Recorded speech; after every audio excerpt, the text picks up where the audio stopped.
back. So this is Bhavna Puri and today we will talk about chapter number 10 of class 11, that is mitosis and meiosis. Basically the chapter is cell cycle and division, but the most important topics from this chapter ये कौन सा होगा, mitosis and meiosis. ठीक है, सबसे पहली चीज जो ये पूरा चैप्टर है इसमें दोनों ही टॉपिक्स, पहले उसका इंट्रोडक्शन, देन उसमें mitosis and then meiosis. I have already uploaded these videos. लेकिन नीट के रिस्पेक्ट में जो क्वेश्चंस इन टॉपिक्स में से पूछे जाते हैं, आज की वीडियो में मैं उन्हीं क्वेश्चंस पे सबसे ज्यादा फोकस करूंगी. एंड साथ ही साथ मैं आपको बता दूं कि ये जो दोनों टॉपिक्स हैं, जो वीडियोस मैंने इनकी बनाई है, उन वीडियोस में भी वो क्वेश्चंस मैंने हाईलाइट किए थे, वो टॉपिक्स मैंने हाईलाइट किए थे जो कि कॉम्पिटिटिव एग्जाम्स में बहुत ज्यादा पूछे जाते हैं. सो पहले आप वो वीडियोस देखेंगे, मियोसिस और माइटोसिस के टॉपिक्स को क्लियर करेंगे एंड देन इस वीडियो में जितने भी क्वेश्चंस हम डिस्कस करेंगे वो सभी क्वेश्चंस के आंसर्स आप करने की कोशिश करें. ठीक है, तो सबसे पहले एक छोटा सा मैं आपको ओवरव्यू दे देती हूँ what is this chapter about. तो जैसे कि मैंने बोला सेल साइकिल एंड डिवीजन, ये इस चैप्टर का नाम है. तो सेल साइकिल का मतलब क्या होगा, वो सभी इवेंट्स जो कलेक्शन है, इवेंट्स का जो ग्रुप है, जो कलेक्शन है, वो पूरा साइकिल कहलाता है. और यहाँ पर हम बात कर रहे हैं उन सभी इवेंट्स के बारे में जिसमें कि एक सेल अपने अंदर जो उसका जेनेटिक मटेरियल है, जो प्रोटीन्स हैं या फिर जो भी extra cellular component, intracellular components हैं, उन सभी कंपोनेंट्स को डुप्लीकेट करेगा, यानी कि डबल करेगा. मान लीजिए यहाँ पर ये प्रोटीन्स थे, तो जब भी सेल साइकिल चलता है उसमें कुछ इवेंट्स आते हैं, जैसे कि ये जो न्यूक्लियस था जिसके अंदर जेनेटिक मटेरियल प्रेजेंट है, जेनेटिक मटेरियल का डबल होना यानी कि डुप्लीकेशन होना, न्यूक्लियस का डिवाइड करना, ये जो यहाँ पर प्रोटीन कंटेंट था इसका भी डुप्लीकेट होना. और जब ये यहाँ पर आप देख रहे हो किस तरीके से क्या हो रहा है, ये साइटोप्लाज्म डिवाइड कर रहे हैं और न्यूक्लियस ऑलरेडी डिवाइड कर चुका है. तो ये जितने भी इवेंट्स होते हैं जिसमें डीएनए का अमाउंट डबल होगा, प्रोटीन्स का कंसंट्रेशन भी डबल होता है, न्यूक्लियस की डिवीजन होती है एंड साइटोप्लाज्म की डिवीजन होती है, all these events are all together called the cell cycle. Clear हो गया? ठीक है, तो यहाँ पर ये सेल साइकिल में वो सभी इवेंट्स आते हैं जिसमें डीएनए का अमाउंट डबल हो रहा है, जिसके अंदर क्या क्या, साथ ही साथ प्रोटीन का अमाउंट भी डबल हो रहा है, और इवेंचुअली जो पेरेंट सेल होता है वो डॉटर सेल में डिवाइड हो जाता है ना. अब ये तो मुझे पता चल गया. अब ये जो सेल साइकिल होगा, जो सेल साइकिल होगा, इसमें इवेंट्स होते कौन कौन से हैं. अगर हम एक ओवरव्यू देखें इनका, तो उसके अंदर दो फेजेस आएंगे. And what are these two phases? एक होता है इंटरफेज और दूसरा होता है M phase. First one is the interphase and second one is the M phase, which is also called mitotic phase or mitosis. ठीक है, interphase is also called resting phase. resting phase जब हम humans की बात करते हैं, so out of 24 hours सिर्फ 1 घंटा ऐसा होता है जिसमें सेल की डिवीजन होती है, यानी कि उसमें माइटोसिस हो सकती है 1 आवर में. ठीक है, आउट ऑफ 24 आवर्स 23 आवर्स तक जो सेल्स होते हैं वो रेस्टिंग फेज में होंगे, यानी कि इंटरफेज में होते हैं. लेकिन एक पूरा घंटा 1 आवर किस चीज में लगेगा? डिवीजन में. सेल को डिवाइड करने में 1 घंटा लगेगा. ये क्लियर हो गया? तो देखा जाए तो ह्यूमन बींग्स के अंदर जो सेल साइकिल है वो 24 आवर्स में कंप्लीट होता है. But in the case of yeast, जब हम यीस्ट के बारे में बात करते हैं तो इनका जो सेल साइकिल होता है वो 90 मिनट्स में कंप्लीट हो जाता है.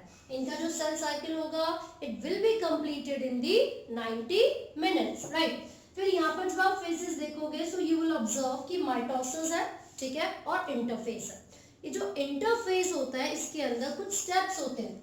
इंटरफेजेस की स्टेजेस कौन कौन सी होंगी, तो हम यहाँ पर फटाफट से देख लेते हैं कि इंटरफेज में सबसे पहले G1 फेज आता है जिसको गैप 1 फेज कहा जाता है. फिर उसके बाद S फेज आता है जिसको सिंथेसाइज यानी कि फॉर्मेशन, सिंथेसिस. ठीक है, ये हो गया second phase.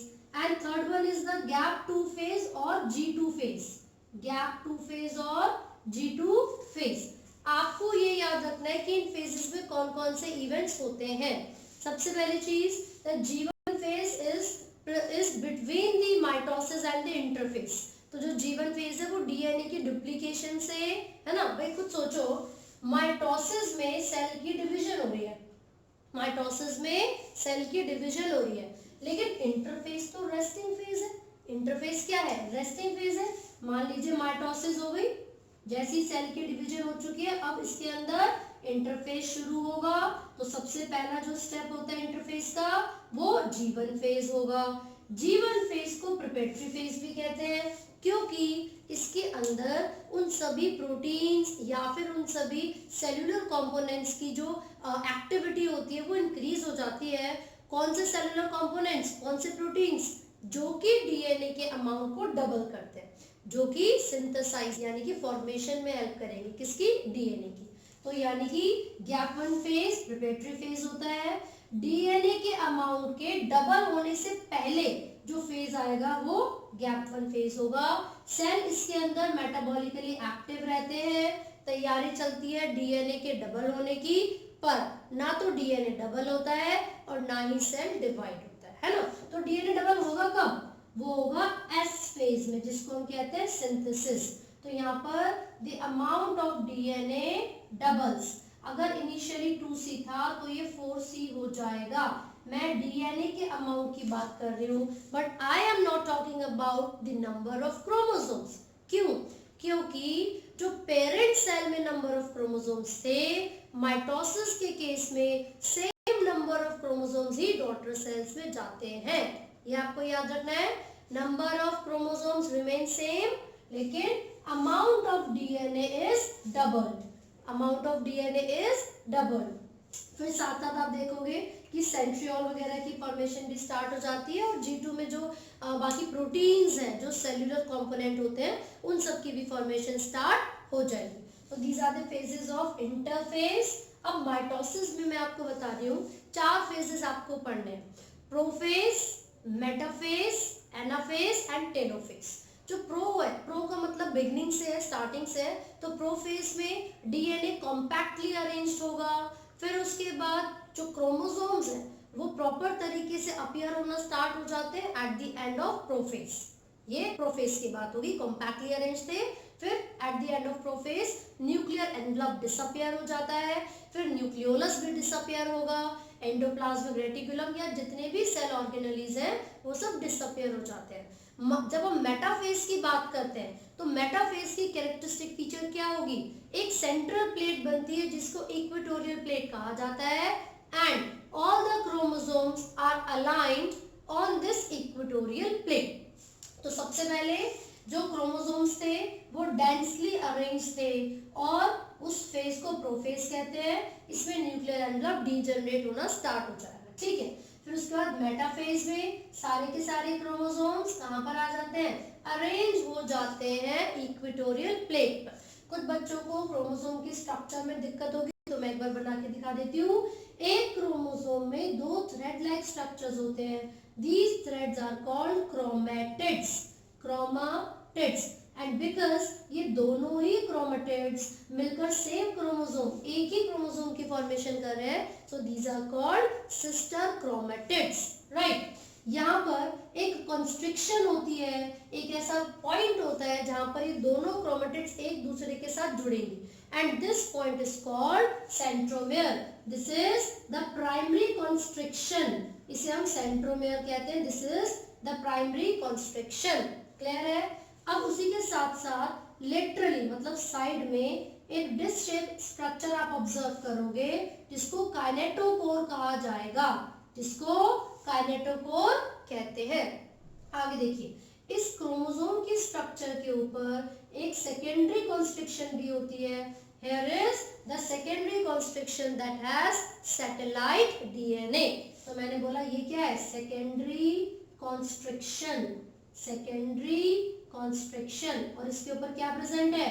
Satellite DNA, satellite DNA. तो क्वेश्चन आपसे लेबलिंग के लिए भी तो आ सकता है, so you should know about the structure of chromosomes, ठीक है। साथ ही साथ ये जो क्रोमोसोम्स हैं, on the basis of the position of centromere, कि जो सेंट्रोमेयर है वो किस जगह पर प्रेजेंट है।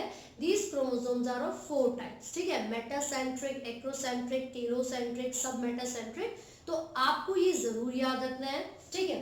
साथ ही साथ मैं आपको बता दूं कि जो स्टेजेस चलती हैं माइटोसिस के अंदर वो 1 बाय 1 चलेंगी, है ना। तो जैसे प्रोफेज हुआ था, फिर मेटाफेज आया, मेटाफेज में इक्वेटोरियल प्लेट पर सारे क्रोमोसोम्स आ चुके हैं। साथ ही साथ यहाँ पर आप सेंट्रियोल देखोगे, सेंट्रियोल क्या करेगा, ये स्पिंडल फाइबर को रिलीज करता है, और जो spindle fibre these are the filaments, microtubules, ये स्पिंडल फाइबर आके काइनेटोकोर से अटैच हो जाएंगे, ठीक है। और पता है किस तरीके से होते हैं ये स्पिंडल फाइबर, जैसे आपने ब्लाइंड पीपल की स्टिक देखी होगी, फोल्डिंग स्टिक्स होती है, इनकी खोल देते हैं, वो खोल देते हैं, है ना। बिल्कुल वैसे ही ये स्पिंडल फाइबर आगे चलते रहते हैं, फिर वापस हो जाएंगे, फिर एक्सटेंड करेंगे।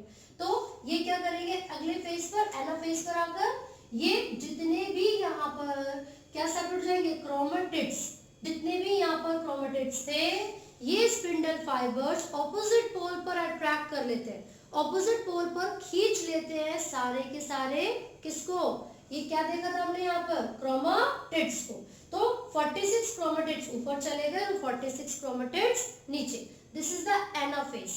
एनाफेज की खासियत क्या होती है, माइटोसिस में एनाफेज के अंदर ऑपोजिट पोल पर क्रोमेटिड्स चले जाते हैं। किसकी सेपरेशन होती है यहाँ पर, chromatids, not the chromosomes, only chromatids. फिर इसके बाद जो टेलोफेज आएगा उसमें ये डिसॉल्व हो जाते हैं सारे क्रोमेटिड्स। साथ ही साथ जो न्यूक्लियर एनवलप है, गोल्जी एपेरेटस है, माइटोकॉन्ड्रिया है, इन सभी जो सेल ऑर्गेनेलीज हैं उनकी फॉर्मेशन स्टार्ट हो जाती है। सो यहाँ पर उसकी फॉर्मेशन स्टार्ट हो गई। एंड देन फाइनली साइटोकाइनेसिस यानी कि division of the cytoplasm would अकर। अब क्वेश्चन ये पूछेंगे कि जब साइटोप्लाज्म की डिवीजन होती है तो प्लांट और एनिमल में ये डिवीजन किस तरीके से डिफर करेगी।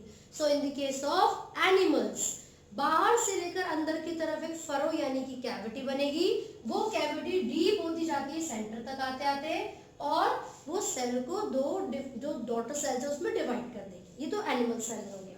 प्लांट सेल के अंदर एक प्लेट बनती है from the centre which is the cell plate. This extends towards the periphery and divides the parent cell into 2 daughter cells. तो ये हमने यहाँ तक माइटोसिस कंप्लीट किया है। इंटरफेज में जो स्टेजेस आती हैं अलग अलग वो आपने देखी हैं। क्वेश्चन जरूर पूछे जाते हैं इंटरफेज से, तो वो क्या क्वेश्चंस होंगे मैं भी आपको बताऊंगी। स्पेसिफिकली वो डीएनए के अमाउंट के लिए होते हैं, है ना, और क्रोमोसोम के नंबर के लिए। So this is about the mitosis. जब मियोसिस की बात करेंगे तो वो इक्वेशनल नहीं होगी भाई। माइटोसिस में तो क्रोमोसोम नंबर इक्वल थे, लेकिन क्या मियोसिस भी सेम होती है? नो, उसमें क्रोमोसोम नंबर हाफ हो जाते हैं, उसमें क्रोमोसोम नंबर हाफ हो जाते हैं। वो कौन से सेल्स में होती है? जर्म सेल्स में होती है। क्या फंक्शन होता है? वो एवोल्यूशन में हेल्प करेगी, क्योंकि जब गैमेट्स की फॉर्मेशन होती है तो क्रोमोसोम नंबर हाफ हो जाते हैं, and these gametes in future will undergo fertilisation. Fertilisation के रिजल्ट में जायगोट बनेगा which leads in variation. Clear है? और वेरिएशंस हो रही है तो इवोल्यूशन भी होगा। तो माइटोसिस को इक्वेशनल डिवीजन, मियोसिस को रिडक्शनल डिवीजन।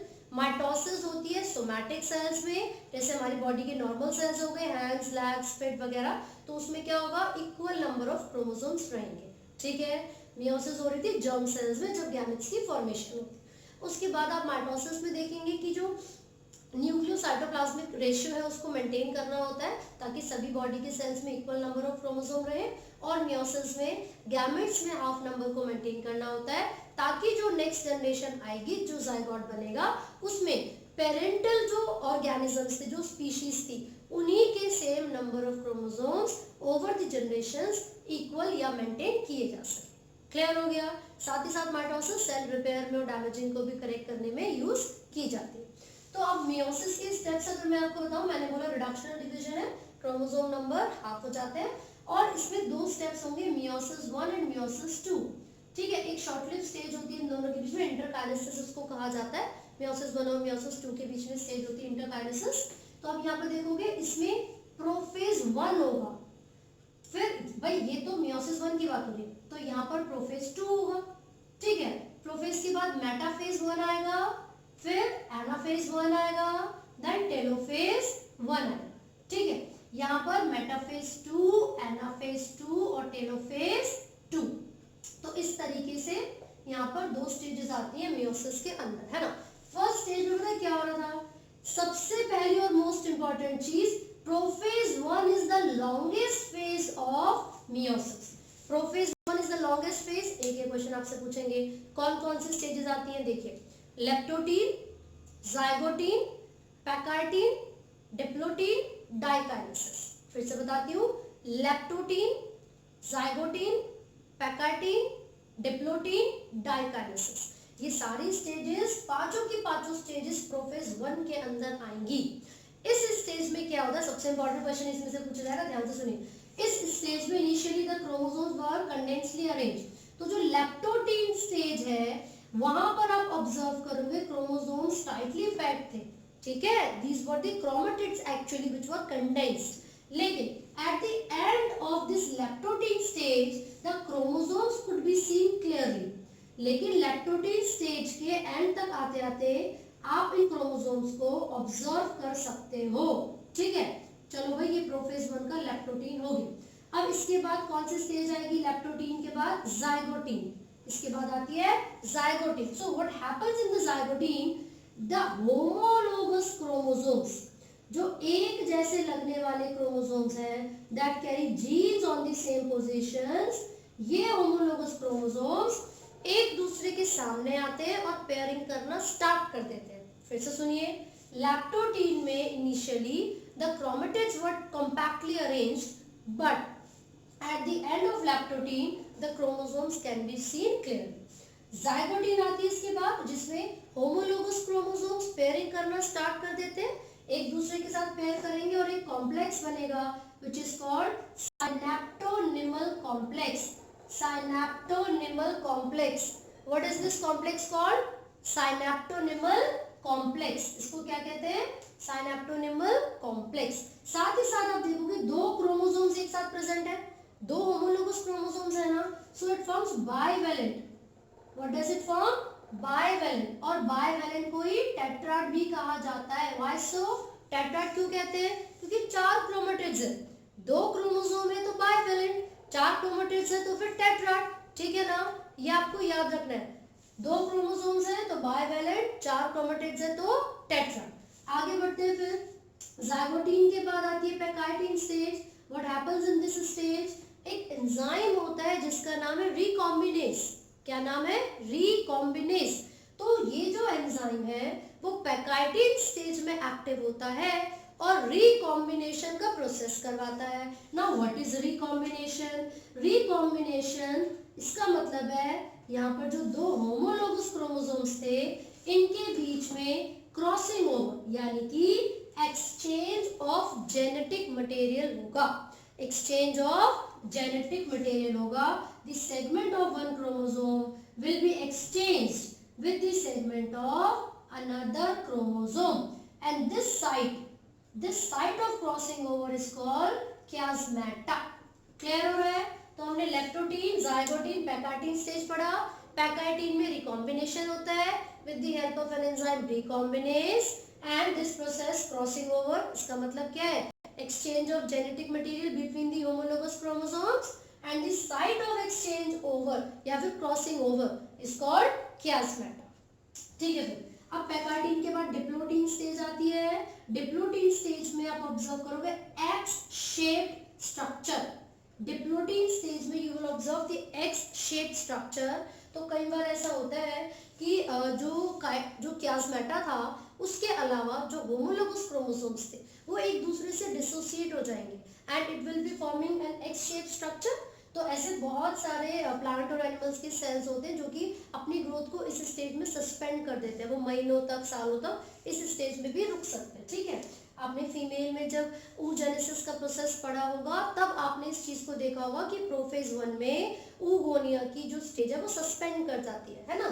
फिर उसके बाद जो लास्ट स्टेज यहाँ पर आता है, this is the diakinesis, and during this stage again the chromosomes are compactly arranged. Chromosomes are compactly arranged, and जब ये लास्ट फेज के बारे में हम बात कर रहे हैं जहां पर क्रोमोसोम्स कॉम्पैक्टली अरेंज्ड है, they will again form homologous chromosomes with the segments interchanged. क्योंकि यहाँ पर क्रॉसिंग ओवर ऑलरेडी हो चुका है, अब उसके बाद ये क्रोमोसोम्स कॉम्पैक्टली अरेंज हो गए थे, ठीक है। फिर से जब ये धीरे धीरे धीरे धीरे अपनी नॉर्मल पोजीशन पर आएंगे, सो दे विल बी इस तरीके से, they will be like this, homologous chromosomes है, लेकिन अब इनके अंदर जो जेनेटिक मटेरियल था वो एक्सचेंज हो चुका है, ठीक है। So normally this was the prophase 1, अब क्या होगा, मेटाफेज 1 आएगा। And how does this metaphase 1 differ from metaphase of mitosis? कैसे डिफरेंट है, देखिए, जब आपने माइटोसिस पढ़ा था तो पूरे के पूरे 46 के 46 क्रोमोसोम इक्वेटोरियल प्लेन पर अलाइन थे, एक ही साथ, एक ही प्लेट पर। यहाँ पर दो इक्वल एक दूसरे के आमने सामने देखोगे आप, होमोलोगस क्रोमोसोम्स जो मेटाफेज की प्लेट है या फिर जो इक्वेटोरियल प्लेट है, इस पर इस तरीके से अरेंज होंगे। यहाँ पर 23 क्रोमोसोम ऊपर है और 23 क्रोमोसोम्स नीचे। अब यहाँ पर सेंट्रियोल बन चुका है, सेंट्रियोल ने स्पिंडल फाइबर को रिलीज किया, ये स्पिंडल फाइबर आके काइनेटोकोर से जुड़ गए। नाउ अब ये जो होमोलोगस क्रोमोसोम्स है वो सेपरेट हो जाएंगे, जबकि माइटोसिस में मेरे भाई क्रोमेटिड्स सेपरेट हो रहे थे, chromatids were getting separated. But in the case of meiosis 1 and metaphase 1, the homologous chromosomes are separated, homologous chromosomes are separated. ये बेसिक डिफरेंस है जो आपको याद रखना है। अगेन वहां पर जब एनाफेज 1 आ रहा था तो 46 क्रोमेटिड्स ऊपर जा रहे थे, 46 क्रोमोसोम्स नीचे। देखिए मेटाफेज में तो इक्वेटोरियल प्लेट पर आ गए होमोलोगस क्रोमोसोम, ये जो सेपरेशन हो रही है ये एनाफेज की मैं बता रही हूँ आपको। ये देखिए एनाफेज में होमोलोगस क्रोमोसोम्स गेट सेपरेटेड, जबकि जब मेटाफेज पढ़ा था तो उसमें सिस्टर क्रोमेटिड्स जो थे ना 46 क्रोमेटिड्स ऊपर 46 क्रोमेटिड्स नीचे थे, जबकि यहाँ पर क्रोमोसोम्स सेपरेट हो गए, ठीक है। और टेलोफेज में क्या होगा, ये 23 क्रोमोसोम्स ऊपर है, 23 क्रोमोसोम्स नीचे, इनके चारों तरफ क्या आ गया, न्यूक्लियर एनवलप आ गया, Golgi apparatus, mitochondria, endoplasmic reticulum, ये सभी जो सेल ऑर्गेनेलीज हैं वो यहाँ पर दोबारा से फॉर्म हो जाते हैं, ठीक है। And then there will be cytokinesis. उसके बाद क्या होगा, ये तो मियोसिस 1 थी, पेरेंट सेल ने 2 डॉटर सेल्स में डिवाइड किया, और मैंने भी बताया कि आधे आधे नंबर ऑफ क्रोमोसोम यहाँ पर जाते हैं, मतलब पेरेंट पे 46 थे तो यहाँ पर सिर्फ 23 गए। क्लियर है। अब जब मियोसिस 2 होगी ना, it is very similar to the mitosis. कैसे, यहाँ पर जब प्रोफेज 2 होती है, यहाँ पर जब प्रोफेज 2 होती है तो इसी सेल के अंदर होगी प्रोफेज 2। यहाँ पर क्रोमोसोम नंबर हाफ नहीं होंगे इस बार इक्वेशनल डिवीजन होती है, इसीलिए जो मियोसिस 2 है वो बिल्कुल माइटोसिस जैसी है। So the same steps of mitosis will occur during meiosis 2। तो यहाँ तक आपको याद रखना है, इनका सिग्निफिकेंस क्या क्या होता है, कहाँ ये डिविजन्स होती हैं, या कितने नंबर ऑफ क्रोमोसोम्स किस में रहेंगे, कौन से फेज में कौन कौन से एंजाइम्स की जो यूज है वो किया जाता है। So this is all about the mitosis and meiosis. So I have given the overview of the chapter. For the detailed explanation, I have already uploaded 2 individual videos of this chapter. So आप वो videos देखें, फिर उसके बाद जो questions अभी हम discuss करने जा रहे हैं उनके answers करने की कोशिश